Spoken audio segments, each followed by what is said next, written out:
Ako po si Brenda Fiagalan Pansacola na may sakit na chronic kidney disease secondary to lupus nephritis. Ako po ay lumalapit ng medical assistance sa Ako Bicol Party List. Sana po ako ay inyong matulungan. Maraming salamat po.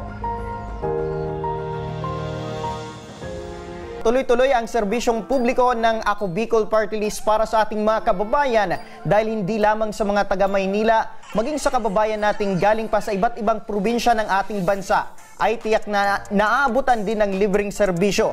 Tulad na lamang ng ating makakausap ngayong hapon na nagmula pa sa Marinduque, si Brenda Pansacola ay lumuwas pa ng Maynila para sa kanyang gamutan matapos itong ma-diagnose sa sakit na chronic kidney disease. 5 buwan na lamang ang nakakalipas. Ngunit bukod pa sa sakit na CKD ay 1 taon naman itong iniinda ang sakit na lupus. Kamusta na po yung pakiramdam mo ngayon?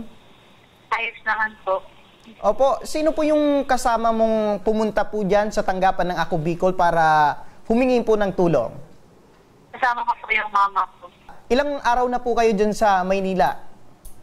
Ano na po, last year po ay May, nandito na po kami at umuwi lang po kami ng September at umuwi po kami ng March ulit. Kasi hindi po ulit kami nakabalik po. Kasi tuloy-tuloy po yung check-up po. Kaya dito na po muna kami nag-stay. Simula ng March po. Kamusta naman yung araw-araw mong pakiramdam? Ano yung madalas mong iniindang sakit sa katawan dulot nitong 2 uri ng sakit, itong CKD at lupus?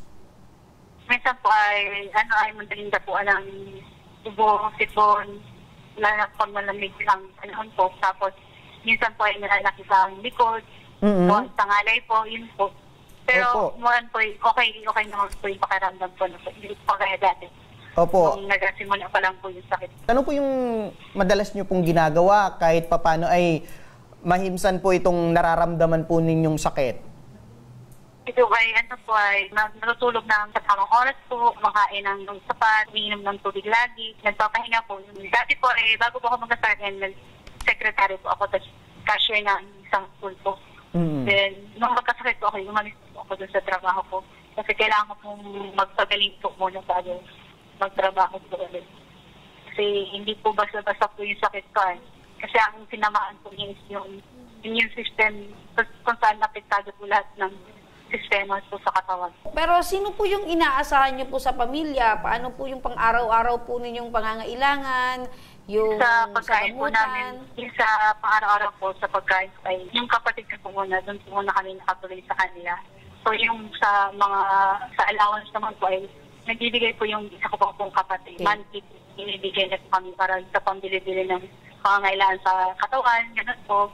Kasi sa gamot ko naman po is, sa awan naman po na industry ay nakakahimpang yung tulong sa DSWD every 3 months, cash assistance po. Then, yung tinutulungan po kami ng mga kamag-anak ko, mga tito-tita, mga insan ko po, sa mga kaibigan ko yung katrabaho dati. Lumapit po kayo sa Ako Bicol Party List. Ano po yung pinaka-nais po ninyong hilingin? Para naman po ay, syempre, makatulong po sa inyo yung Ako Bicol Party List kasi lumabas pa po kayo ng Maynila, tama? Opo. Lalapit po ako sa Ako Bicol Party List para po sa aking kidney biopsy po kasi para malaman po ano po ba ganyan afford, bakit may propane, may blood na sumasama sa aking urine po.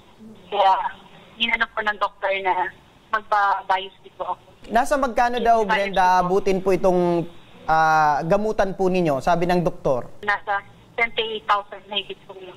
Para sa ora mismong pagtugon sa pangangailangan ni Brenda, nasa kabilang linya ng ating telepono sa muli, si Sir Alvin Martinez, ang Supervising Political Affairs Officer ng Ako Bicol Party List. Napakinggan ko po yung usapan po ninyo kanina ni Brenda at yun nga po, maliwanag na nangangailangan po at lumalapit sa Ako Bicol Party List si Brenda upang para sa kanyang pagbabiopsy po, yung procedure po na kailangan niya sa NKTI. At narinig din po ng ating tanggapan yung kanyang hiling na sana yung kanyang pagbabiopsy na nagkakahalaga na more or less 28,000 ay ma-provide na at matulungan siya. Ito po, at bilisan na lang din po natin na dahil ito po ipoproseso na natin, yung 28 po na yun na hinihintay at hinihiling ni Brenda ay bibigay na po yan. Ipapadala po ng Ako Bicol Party List ang guarantee letter worth 28,000 kay Brenda. Once po na na-process na natin to at nag-email back sa atin ang Department of Health, itatawagan po natin ng ating mga staff si Brenda upang makuha niya yung kopya ng guarantee letter niya. Nagpapasalamat sa Ako Bicol Party List sa ibibigay po nilang tulong para sa akin yung kidney biopsy. Isang malaking tulong po ito para sa akin at sa aming pamilya na matunggulan yung pangangailangan namin sa aking sakit.